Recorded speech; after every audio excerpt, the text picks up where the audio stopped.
Hello and welcome to Menvic Studio. My name is Angoli Ivesuku. If you're coming across me for the first time, thank you for stopping by, and thank you to all my returning viewers for all of your support. In today's video, I'll be discussing various ways to become a teacher in England, including eligibility/criteria, salary and working conditions, how to make sure the teaching opportunity is right for you, as well as tips on how to go about making successful application and thrive on the job. I will include sections in the video so you can go straight to the section that you're most interested in. So basically, with the exception of the 4-year rule, which I would explain later in the video, most state-funded schools, also known as maintained schools, legally require teachers who teach in these schools to have qualified teacher status, also known as QTS. And there are various ways in which you can go about acquiring the QTS to teach in English schools, and these include completing a Bachelor of Education course with qualified teacher status at the end of the course, and you can study for this course in a number of UK universities. Completing an international qualified teacher status course and gain qualified teacher status at the end of the course, and you can basically train for this whilst in your home country. I will leave link for you to get further details if you're interested in this. Number 3, you can study for a regular bachelor's degree and then complete a postgraduate certificate of education course, which is roughly a 9-month course. This is most suitable for people with bachelor's degree from a different country, and you can come to England to study for the PGCE to get your qualified teacher status at the end. Number 4, getting into a school direct program whereby you are employed in school as an unqualified teacher, and then you train on the job and acquire your qualified teacher status at the end of the training whilst on the job. This is suitable for those who are already in the country with the right to live and work in the UK. Number 5, you can apply for assessment only qualified teacher status. This will be suitable to you if you have a degree and also a significant classroom experience. It's a 12-week program which you can complete whilst in your home country through approved providers, and I will leave link in the description box where you can get further details if you're interested in this. It's also possible to teach in English schools without having a qualified teacher status under the 4-year rule, which I mentioned previously at the beginning of the video. You will be required, however, to get your qualified teacher status at the end of your 4th year teaching in English schools. Again, link to further details will be in the description box for anyone interested in this route. And finally, you can follow the new route which will be opening up to qualified teachers from Ghana, Zimbabwe, Nigeria, Hong Kong, India, Jamaica, South Africa, Ukraine, and Singapore. From the 1st of February this year, 2023, teachers from these countries I have mentioned will be able to apply to the Teaching Regulation Agency, which is the body that regulates teachers in England. You'll be able to apply to the body to obtain your qualified teacher status, which will then enable you to search for and take up employment in English schools. Teachers from Australia, Canada, the EEA, Gibraltar, New Zealand, Switzerland, and USA already have this option. To qualify to apply for your QTS following the new route which is opening up from the 1st of February, you have to have an undergraduate degree of the same academic standard as a UK bachelor's degree as verified by the UK ENIC. So if you're not sure if your undergraduate degree is of similar standard to UK's undergraduate degree, you can send your qualification for verification. However, these countries which I already mentioned, generally they recognize universities in these countries tend to have similar standard as the UK undergraduate degree, because people already come here to study for masters or basically further their studies using these degrees. So I think they are generally of similar standard. But if you're not sure, again, you can verify. And then have completed teacher training that meets the standard of a level 6 qualification and is of at least the same length as an English initial teacher training course. So for example, you need to have a Bachelor of Education or a postgraduate certificate in education. So basically, if you have a Bachelor of Education with content that is practically and pedagogically focused, that should most likely meet the requirement. Or with your regular undergraduate degree, you can also add postgraduate certificate in education. And the postgraduate certificate in education, the content of that course need to be practically and pedagogically focused for it to meet the standard.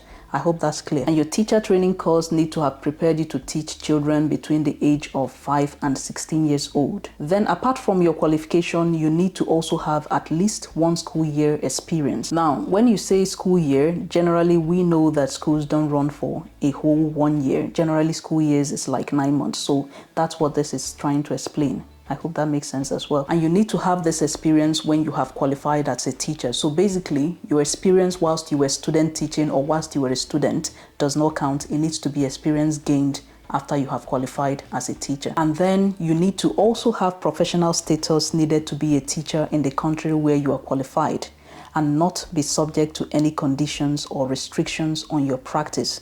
So if you have anything pending with the police or things like that, most likely you wouldn't be able to qualify. Now, you also need to meet the English language requirement, and there are a number of ways through which you can meet this, and this includes being born in, or if you hold citizenship of or have studied at undergraduate level or higher in England, Scotland, Northern Ireland, Wales, or in one of the exempt nationalities. Now, you can go ahead and look up the exempt nationalities, but most likely teachers from the countries that I mentioned, which the route is opening up to, because most of you would have been taught in English language for your degree, you probably will be able to satisfy the English language requirement through the next option, which I'm about to mention, and that is that you've been taught in English at undergraduate level or higher. You will need to provide evidence that English has been the medium of instruction for your degree. Then, if none of the above is applicable to you, you can also sit an English language test, and there are a number of tests which you can sit. I'll leave the link again in the description box for anyone wanting to go this route. The teaching salary in England for newly qualified teachers starts from £28,000 to £76,104 for teachers who are well established and exceptional in their field. Head teachers and other teachers who hold promoted posts earn way more than this, and head teachers at the top of the profession earn a six-figure salary. Teachers work a total of 195 days in a year. Compared to other professions, you would work 227 days in a year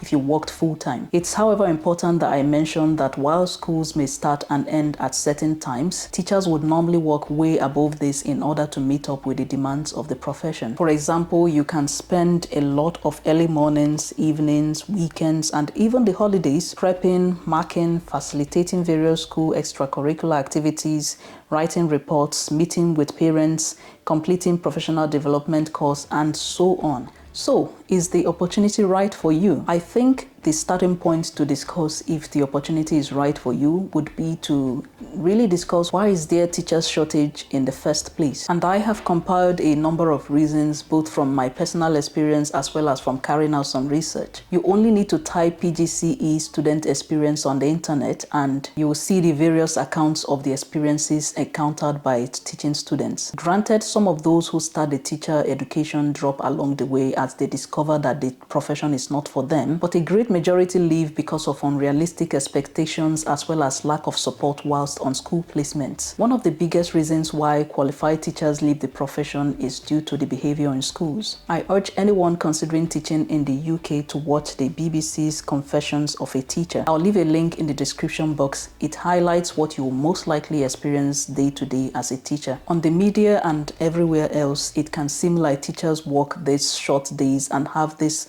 massive holidays, but the reality is that the demands of the profession, which I mentioned earlier, can very quickly eat into your personal life. Even though the teaching salary is not bad at all, you could potentially earn a lot more if you applied similar level of overtime which you would put into teaching in other professions. So for majority of the work, you work alone, either teaching your class by yourself or prepping to teach your class. And depending on the ethos in the school and department you work in, you might find that there is very little to no opportunities to interact and work with others.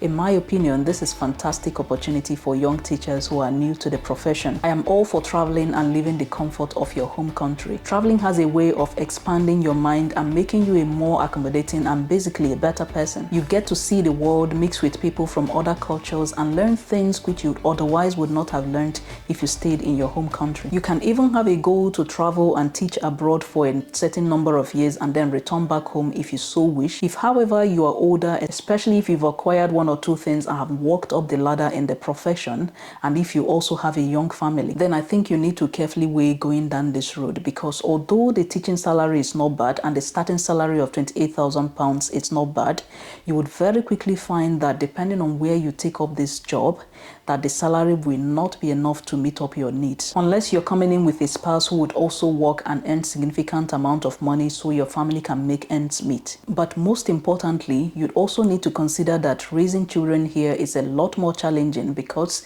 you don't get the level of family and friend support which you would have if you are in your home country. So add the challenges of raising a young family here all by yourself to the stress of the profession and being in a new environment, and you might find that it might become really difficult to progress in the profession. For those who decide to take up the opportunity, it is important that you are aware of what lies ahead of you and that everything in you will be tried, tested and stretched whilst working in the profession. You will need to build up a lot of resilience, especially if you're moving from a country with different cultures, so that you're able to cope with teaching young people whose ways of living and mannerisms are completely different and alien to you, and also understand that many things which are normal in your home country could quickly land you into a lot of trouble here, and you may perhaps lose your license or even worse still, get into a lot of legal troubles. Please check out the misconduct document from the Department for Education. I will leave a link to that in the description box. You will need the resilience not to lose your cool if a student uses all manners of insulting words on you, including using the F word. Even if they are saying this very close to your face, you would need to be able to keep your cool and follow the school procedure for dealing with such behavior. And you will also need a lot of resilience to be able to come into work every day knowing that you would most likely 100% get insulted and yelled at whilst you maintain your cool, and follow the school process for dealing with such behavior, knowing very well that the best that might most likely come out from you following the process of dealing with such behavior is maybe a discussion or restorative meeting with the pupil, and that most likely the student will come back to your class and carry on with the behavior. So before you start applying, it's important that you're well prepared so that you can give your application the best chance to get picked and invited for interview and finally land the job. So you need to ensure that you are up to date with the current trends in your subject and the current trends and challenges in the teaching profession as a whole. Ensure you are familiar with your subject curriculum for the country, which may be quite different from that of your country. And you can use the internet to find current resources for teaching your subject. A lot of teachers have subject Facebook groups and other groups, and these are really excellent places to get information. You need to be able to speak on practical ways you are able to promote positive behavior and manage challenging behaviors in your classroom. You can read the Department for Education articles on behavior in school to help prepare you for this. You can also enroll for an online course on behavior management in schools targeting UK/Western schools.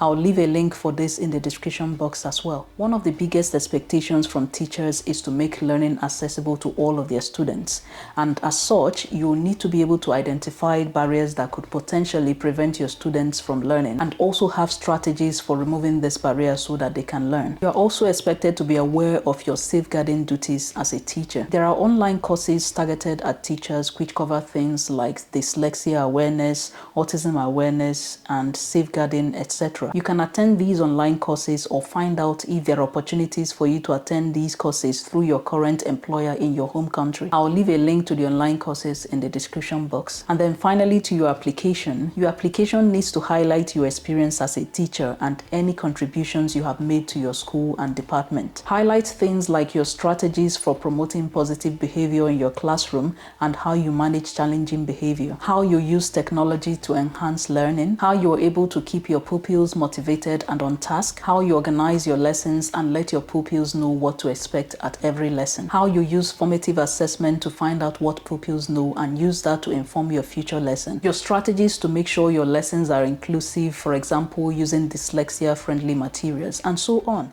To find and apply for jobs, you can register on various online job sites. I'll leave a couple in the description box. And you can register for free and create an alert on these platforms so that when suitable jobs come up, you would then apply for them. I should also mention that most teaching vacancies are advertised in March, April, and the first half of May, and the jobs would usually start at the beginning of the school year in September. If your application and interview are successful, you would then be able to apply for the skilled workers visa to come into the country and take up the position. Your employers would be able to provide you all you need to apply for this visa. Thank you for watching, and I hope you found this useful. I'll see you in my next video.